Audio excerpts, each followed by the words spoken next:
What's going on, guys? So I just did a video on this girl yesterday, and right after I uploaded that video, I got recommended this video, and I was like, dude, that would be such a better video to react to.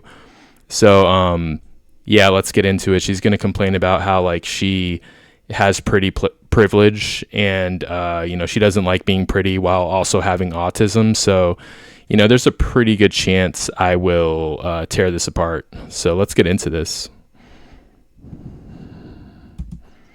Being conventionally attractive when you're autistic may seem like a blessing, but in practice, it can actually become a relational curse. Because conventional attractiveness is only fully advantageous if you understand how to navigate the social systems attached to it. Most neurotypical people instinctively understand these systems. They know how to flirt without commitment, how to maintain ambiguity, how to socially leverage desirability. They know how to exchange attention, validation, charm, or intimacy for opportunities, protection, access, status, or connection. And most importantly, they know how to compartmentalize objectification from their own identity. But as an autistic person, Okay, right off the bat though, like let's lay out a few scenarios here, okay? So you have scenario 1, you're autistic and you're a female and you're attractive. Scenario 2, you have autism as a female and you're unattractive. Which one would you rather have? Like, especially because like she has high functioning autism, so it's kind of like she has it just enough to where she could be like, hey guys, I have autism, isn't that like quirky and cute? And then like she can make it a whole, like it's like her identity, right? She has 165,000 subscribers. She never has to work a day in her life ever again. Once you get to 6-figure subs, like you're done, you're set for life basically.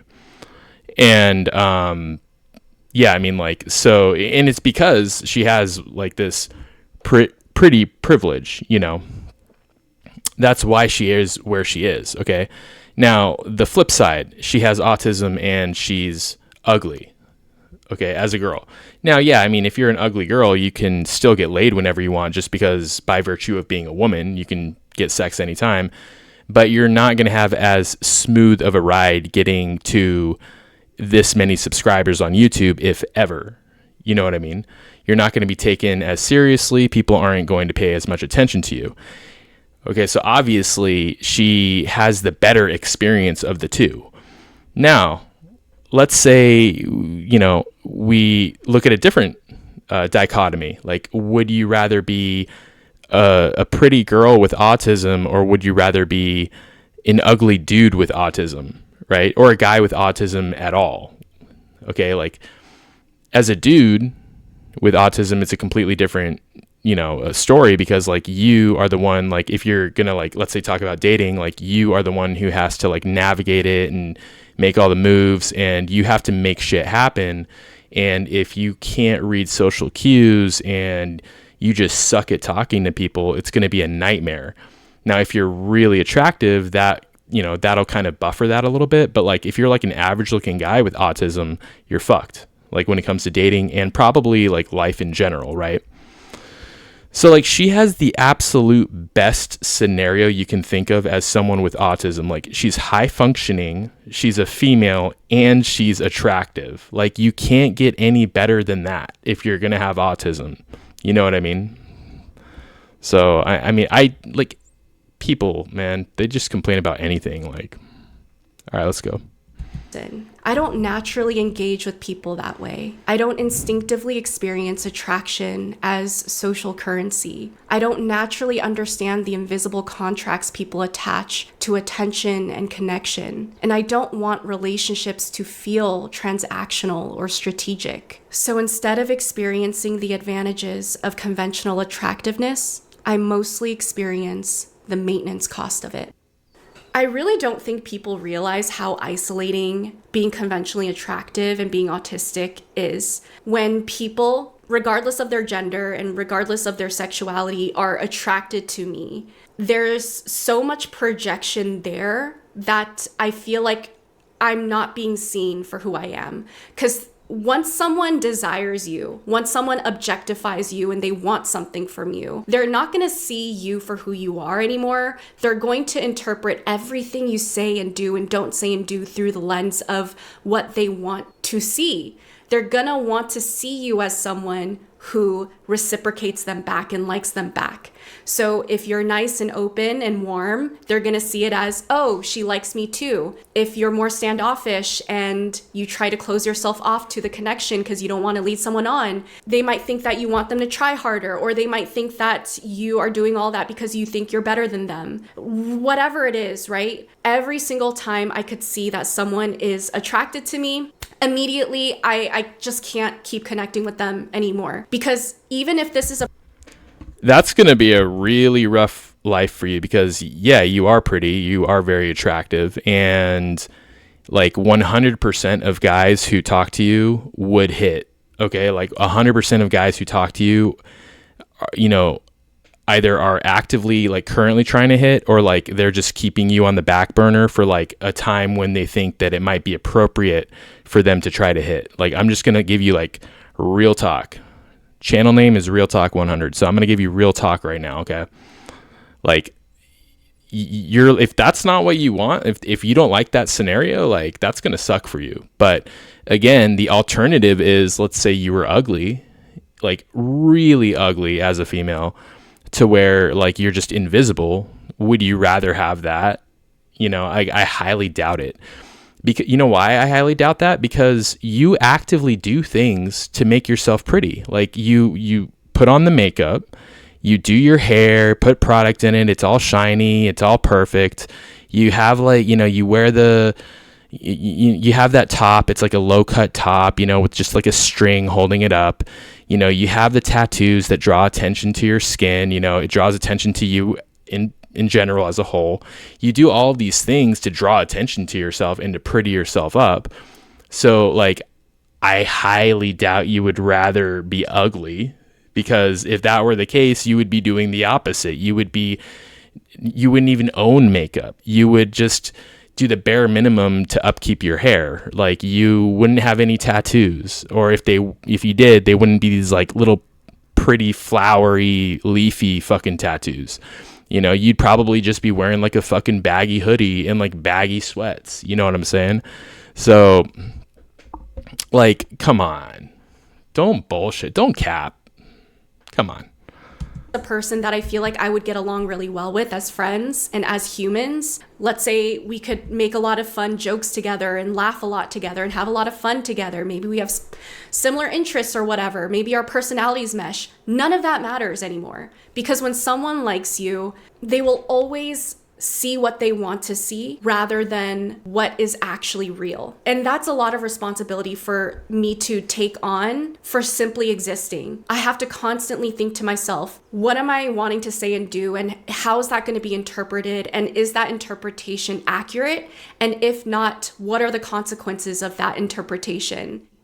If I'm quiet, it gets interpreted as playing hard to get. If I'm warm, it gets interpreted as romantic encouragement. If I don't reciprocate, it gets interpreted as arrogance, superiority, or rejection. In other words, attraction causes people to reinterpret my behavior through projection rather than through my actual intentions. Then the interaction shifts. They start testing for reciprocity. They expect emotional reassurance, and they may even create narratives about mutual tension or hidden feelings. This creates a constant layer of projection management. Many of my male friendships that initially felt pretty straightforward later revealed underlying romantic interest or emotional expectation. And well, yeah, I mean, like, that's just kind of like a law of the universe, you know, like if a man in general goes out of his way in an extracurricular fashion, it's not like required of him in a school setting or a work setting. If he goes out of his way to interact with a female, he wants to hit, you know what I mean? And if you are an attractive female, 100% of straight men would have sex with you, like full send. So there's no ifs, ands, or buts about that.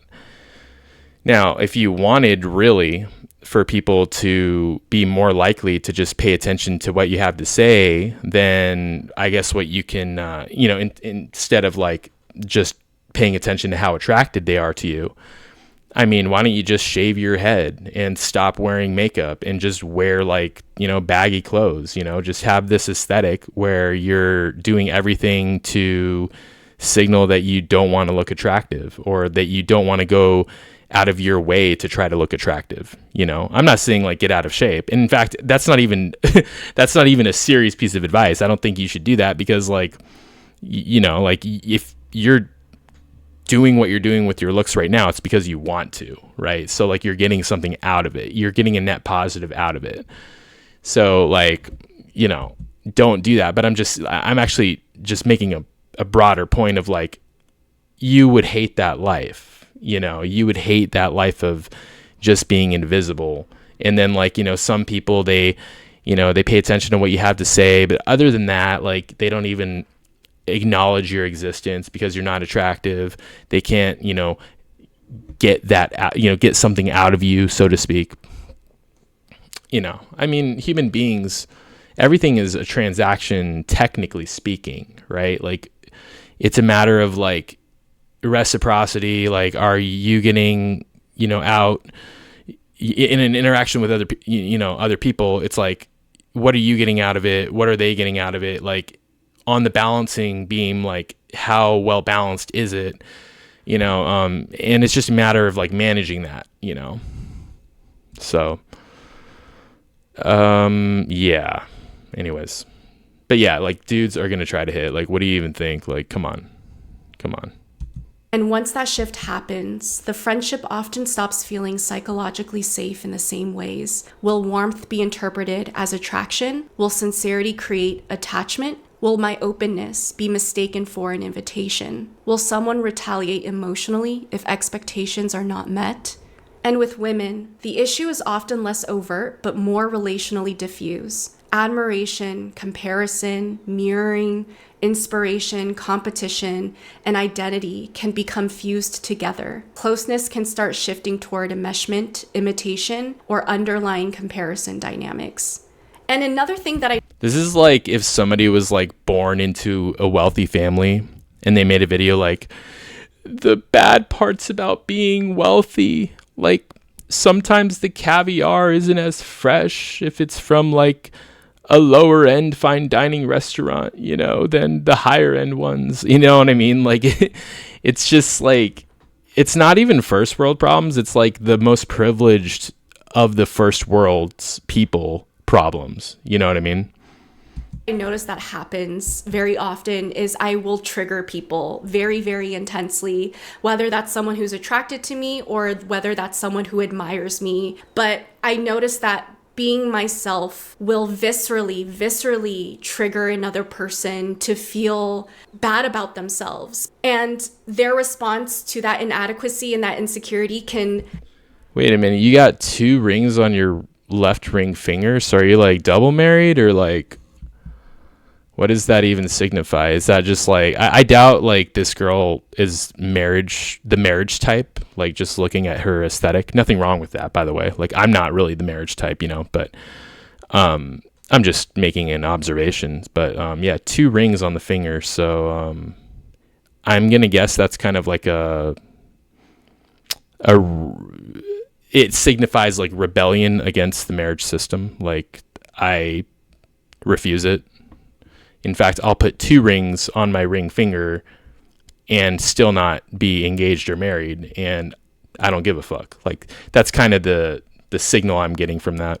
Not that there's anything wrong with that. Again, like I think marriage, like I'm not all about that either, but I'm just kind of curious about where she's coming from, like her situation, just with the context of what she's talking about and all that. Sector off into wanting to put me down and make me feel bad in order to make themselves feel better or more justified, or they will go out of their way to try enmeshing too much with me. They have this weird response of wanting to be as close to me as they can, whether that's becoming as similar to me as possible, agreeing with everything I say, complimenting me all the time, or just trying to emotionally merge with me. Either way, I don't feel good. Both ends of the spectrum and everything in between is dehumanizing if you think about it. When someone idealizes, Oh, come on. Come on. Dehumanizing. I'm hot, so I'm dehumanized.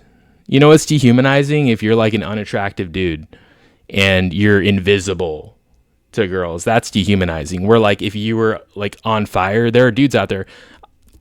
Like, I'm not saying from my experience, I'm just saying like,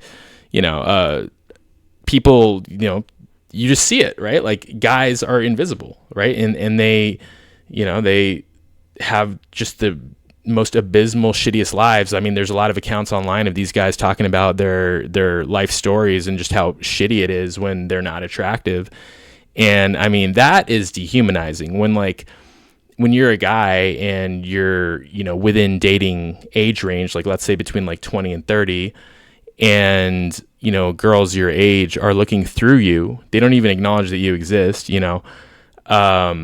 that is dehumanizing, like literally, because they could be on fire and they would still be invisible to these girls. They wouldn't even spit on them if these guys were on fire, right? And even with me, like, lifting weights and stuff, I go through periods of time where I'm in more of like a bulking type of phase or like more of a cutting type of phase. And when I'm in more of a bulking type of phase and like my facial features are like more like puffy and I don't look as good, I'm more invisible to girls. And, like it gets to points sometimes where like I'm literally invisible to all females, like if I take the bulk too far. I never get fat, but if my facial features ever get to the point where like it's not aesthetic, and I kind of get a taste of that. I get a taste of that like existence of being invisible, and it's like, holy fuck, this sucks. It fucking like it's like a completely different universe. That's dehumanizing. That's fucking dehumanizing. Not like I'm so pretty and people, I mean, like, I get what she's saying. Like, okay, they want something out of you, but like everybody always wants something out of you if you really dissect anything. Really, I mean, if you dissect anything, if you're looking for unconditional love from like random fucking like classmates or something like that, what are you even doing? Is that like, what is the context of this? Like, she looks like the kind of girl, like, she looks like the kind of girl, she went to college, had fun, whatever. Probably had like instances that she's talking about right now of like guys where, at first she thought that they were cool and like didn't want anything more than platonic with her. And then she finds out later that they're trying to hit. Like she's probably talking about like, like chemistry lab buddies or some bullshit like that, or like mutual friends that she met through her own friends. Like, okay, so, it's like, they're trying to use her or like they're dehumanizing you by, I guess you could say like seeing you as like a sack of meat or whatever, or like getting something out of you. But like every single experience, when you dissect it to that extent, every single experience that you can have as a human being falls into that same category of just being used in some way. It's just a different type of being used. So you're just describing the certain types of being used that you are, or, the attempts that these guys are making at using you, but like you can extrapolate that exact concept to anybody on the planet and their interaction with anybody else. So it's not unique to you. And in fact, it's more genuine with you because like they're attracted to your genetics. They're attracted to like your actual genuine like DNA, like, you know what I mean? Like it doesn't get any more like raw and real than that. So, I mean, okay, personality definitely matters, of course, but like the attraction is what draws people first, and then the personality after that is kind of what like dictates whether things keep going. So, I mean, they're so attracted to you on this visceral level that, you get all this attention.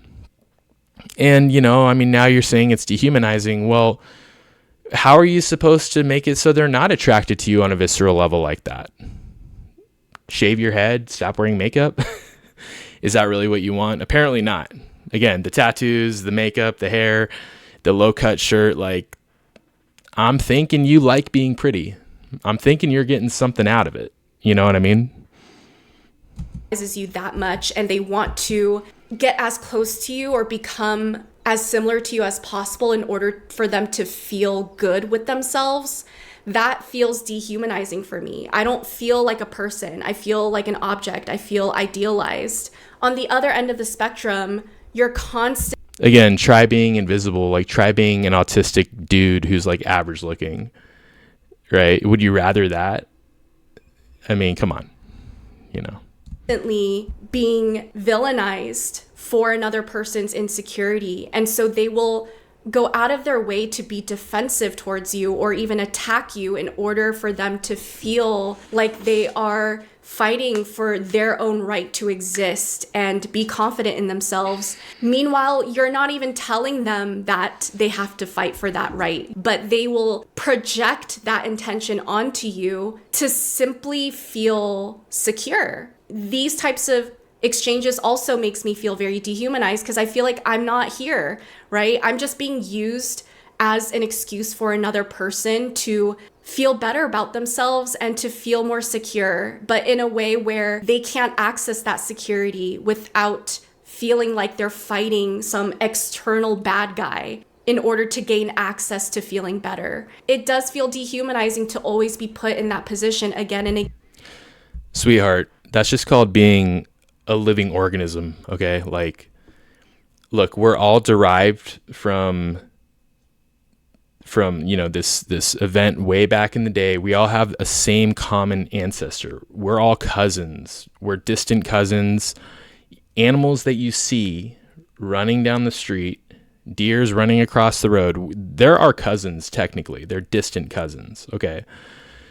So like the reason I'm even saying that is because like at our core level, like our entire purpose of existence is just to reproduce for the sake of reproducing. There's no way of getting around that. There's absolutely no fucking way to get around that. You can't. There's no way. Okay. It's the only reason that we exist. And it has nothing to do with like, you know, if you consciously believe that like, well, I'm on birth control, so I don't want to reproduce. No, shut the fuck up. Like, it's not about what you individually want. It's about what your DNA wants. Like, your DNA wants to propagate itself. It wants to propagate itself and replicate and basically be passed on, you know, perpetually forever. So that's the entire purpose of our existence. And so, you know, bringing it back to what she's talking about, like, there's no way to get around this. Like, oh, well, like, he likes me and it's dehumanizing because he's not listening to what I'm saying. It's because, yeah, bro, like, he's trying to reproduce, even if he doesn't consciously want kids. Like, it's because his DNA has programmed him to react that way to you, and you look really pretty, and then like with the makeup and the hair and like the tattoos, everything, like you're only spiking their hormones up even more. The way that you fix yourself up, it's only gonna skyrocket guys' testosterone levels even more, and it's only going to exacerbate this problem that you're complaining about. So do you really want to solve this problem? Because it sounds like you don't. Again, where I'm villainized somehow and projected onto as being superior or stuck up and judgmental when I'm not. After enough experiences like this, the question stops becoming, how do I reject people? Is that like real footage of Chad after he was done with it? I'm just playing. I'm just playing. Kindly, and it starts becoming, how do I reduce the likelihood of people assigning me relational roles that I never agreed to? I began limiting warmth, flattening my expression, suppressing openness, reducing enthusiasm, and isolating more often. And it wasn't even because I wanted to, but because unrestricted authenticity repeatedly resulted in unwanted emotional entanglements. And I think this is why I feel more comfortable with people who are either asexual or with people whose sexual orientation doesn't really allow them to find me actually attractive like that. And I also feel more comfortable with people who are almost so delusionally self-assured in themselves that they just don't compare themselves to another person. Like, there has to be a layer of social deficit and delusion to a person for them to not look at me and automatically compare. Like, yeah, so you want people who just go against the grain of natural biology as much as possible, right? Because like you're kind of proving my point by saying that. I'm saying like the entire purpose of our existence is to replicate, meaning to reproduce. And you literally just said, I feel most comfortable around people who are asexual, which, implies, an inability to have the desire necessary for reproduction. So like you literally just kind of proved my point. Like, 99.99999% of the time, or percent of the people whom you interact with, are going to fall into the category of people who, you described, that make you uncomfortable and quote unquote dehumanize you, because they are going with the grain or downstream in the direction of reproduction. Even if they're taking birth control, even if they don't want kids, like if they have a sex drive, it's it all comes down to reproduction and our DNA just dictating everything that we want, our desires, right? And all roads ultimately lead to the same place. And that's why all roads for you ultimately lead to every single person falling into the category that you described earlier, that make you feel uncomfortable and dehumanize you, according to you. So yeah, you're just looking for like somebody who isn't human, which, yeah, that'd be great. Let me know if you find one. Right. And as you can see, if I'm taking all three of these things into account, that doesn't really leave much room for me to comfortably befriend people, because the only people in my life that I've been able to foster really, really close and healthy relationships and friendships with were people that were just so themselves. And it's almost so delusionally themselves that even if other people that they trust and love were to question their choices, they're the types that will be like, no, this is me and I'm going to keep doing it and I'm confident in it. And I'm not even saying that's a good or bad thing, but I tend to get along with people who are just that secure in themselves, because that's what it takes for a person to engage with me without having my appearance get in the way of the connection itself, if that makes sense. And my appearance, again, just like the way she's like, my appearance, and it's like all these indicators of like how she has gone out of her way to pretty herself up and to modify her appearance to be more attractive. You know what I mean? Like it's just this weird cognitive dissonance that she's displaying, where it's like, I'm attractive and people just treat me like a certain way I don't like because of it. And then it's like, because of my appearance. And then it just, you look at like all the things that she has done herself to make sure that she appears pretty. Cognitive dissonance much? I mean, come on. Even then, that presents some problems sometimes, because obviously when someone cannot be reasoned with because they're that confident and secure in themselves, where it's again bordering on delusion, that presents other issues, right? And so that whittles my pool down even more, where I need people who are so secure in themselves, almost delusionally so, or socially deficitly so, but at the end of the day, they're humble enough where if you had feedback to give them, they are going to... I never really like the term secure in yourself. I don't know, like, I mean, like, when I start thinking about it, I'm like, yeah, I'm secure in myself, but it just seems like kind of one of these things where everything is a complex, right? And like, it's kind of like the most decisive people are probably the ones who don't always they're probably the ones who think the least about their decisions. So it's kind of ironic, like the people who might make the better decisions are the ones who are going to be more decisive, but they're more indecisive because they critically think, right? So they're more careful about decision making, whereas the most decisive people are probably more likely to make shitty decisions, because if you're decisive, that means that you make decisions quickly. And what that means is that you don't think as much before you make decisions, which means the likelihood that you're going to make a decision that isn't optimal is higher, right? So it's like you have these concepts like, being decisive, it's a good thing. But then you start to break it down. You're like, is it really though? And then it's like with security, like if somebody is like really secure in themselves, is that not just like kind of a mental complex where they're actually really insecure and they're coping by making it seem like they're really outwardly secure? You know what I mean? Does security even exist, or are we just animals that just want to fuck and reproduce? Question. Hear you out and take it in sincerely, even if they may not immediately agree, right? Like, those people are the ones that I have the most secure and stable relationships with. And those people are hard to come by. They're just hard to come by.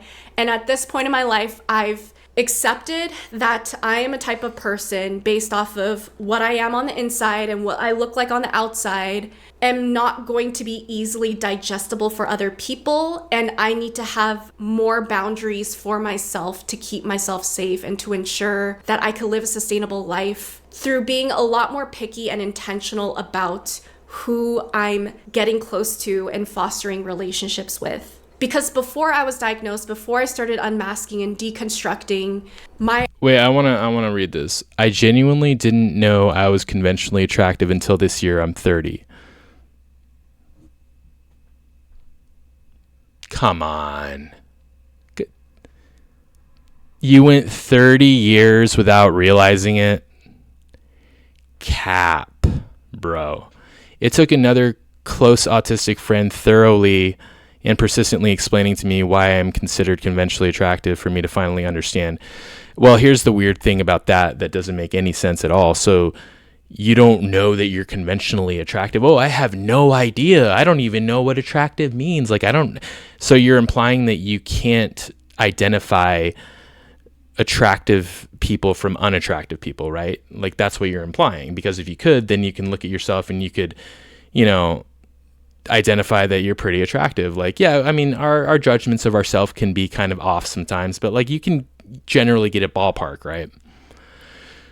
But here's the thing. You don't know what's conventionally attractive, but then like you do your makeup and your hair and your lipstick and the tattoos and the low cut shirt, a certain way that makes you extremely attractive. So how do you know how to do these things in the most perfect of ways to make yourself as attractive as possible, but you don't know that you're conventionally attractive?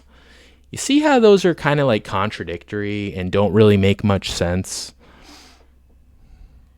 Bullshit.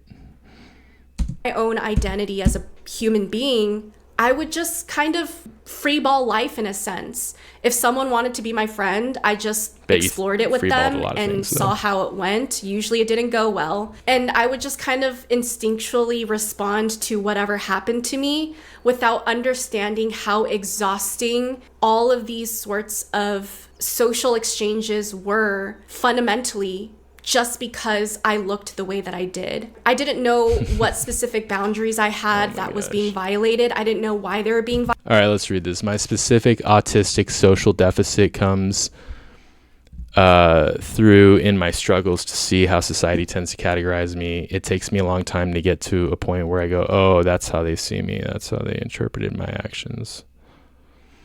Again, like, how they see you if you're doing your makeup a certain way, like, because if you're doing your makeup and your hair a certain way, you have an end goal of how you want to look, and that end goal is such that you look attractive, right? So what attractive looks like. So how you want people to see you, which is why you modify your looks in a way such that people will see you in that way that you are intending for them to see you, right? Which is going to be conventionally attractive. So what conventionally attractive means. You're just bullshitting.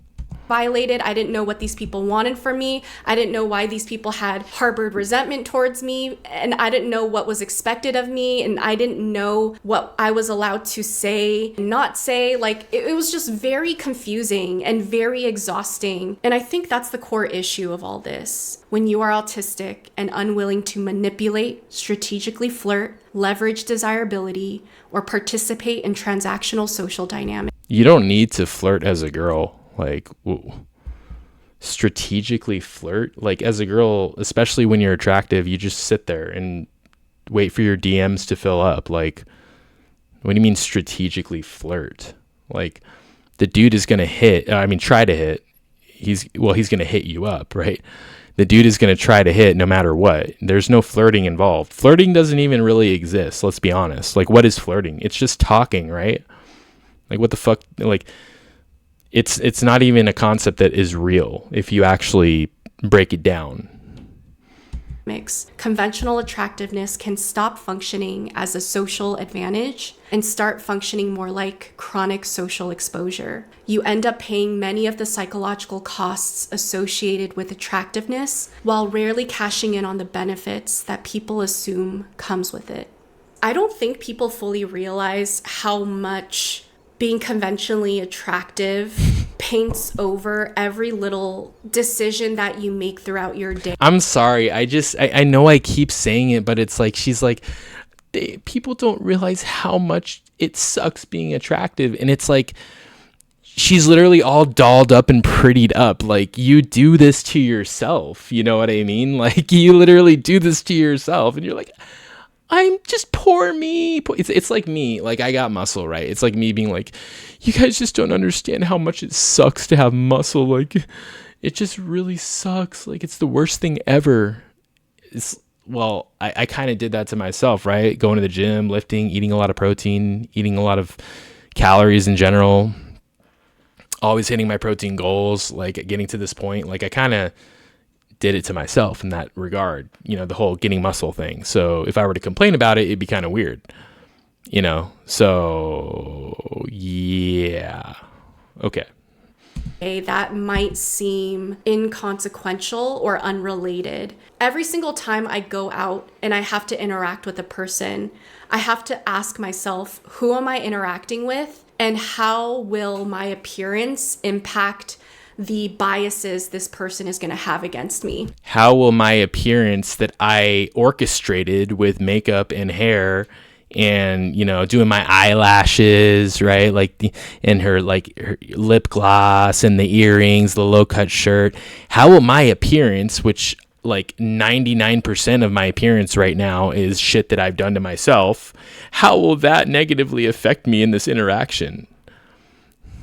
Come on. Like, there's been so many times where I've gone to doctor's appointments looking the way that I normally do, and doctors won't believe that I struggle with chronic health conditions because I don't look sick enough. And so over time, I started to actually go out of my way to look more sick whenever I have to go to the doctors, because they take me more seriously when I look more sick. When I don't put on makeup, when I go in with my hair all messy and matted and unbrushed, and I wear a hoodie and sweatpants, all of a sudden... Oh my God, that's so crazy, because like, I have not watched this video and she literally described exactly what I said she should do.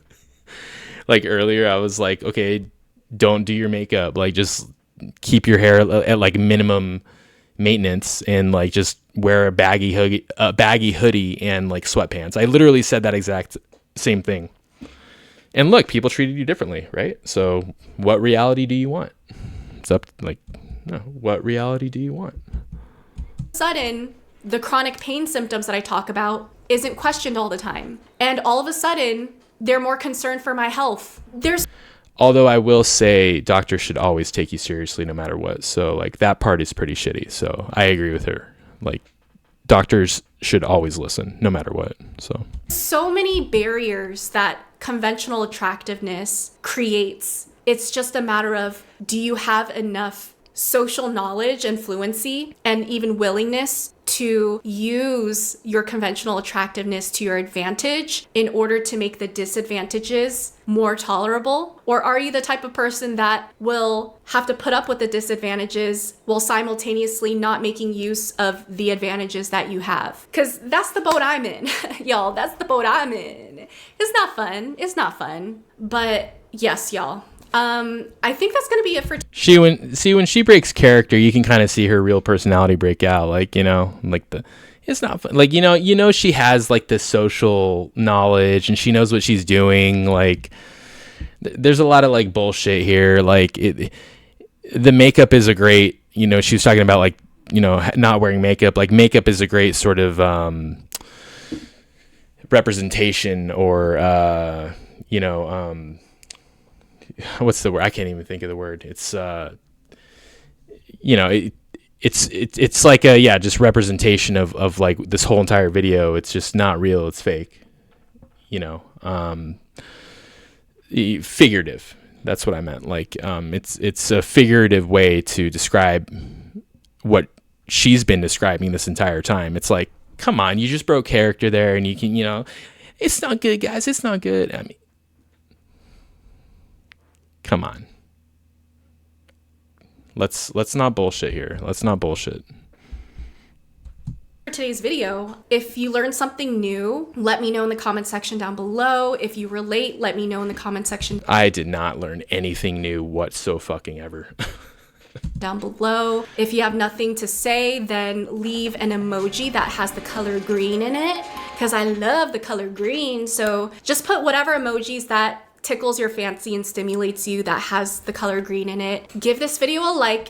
See, that's probably how she is when she's at the bar, you know, like, you know, she's all like loosey goosey, like, I love the color green, and like she's all social and shit, you know, like it almost seems like this whole thing is just kind of a LARP, you know what I mean? Like this whole, like, I can't make eye contact and like I have to seem all autistic and shit. But it's like, you're like, at worst, you're high functioning, like ultra high functioning. You're like barely eligible to be able to be called autistic at the worst, you know, in terms of like the worst case autistic diagnosis that you could possibly have.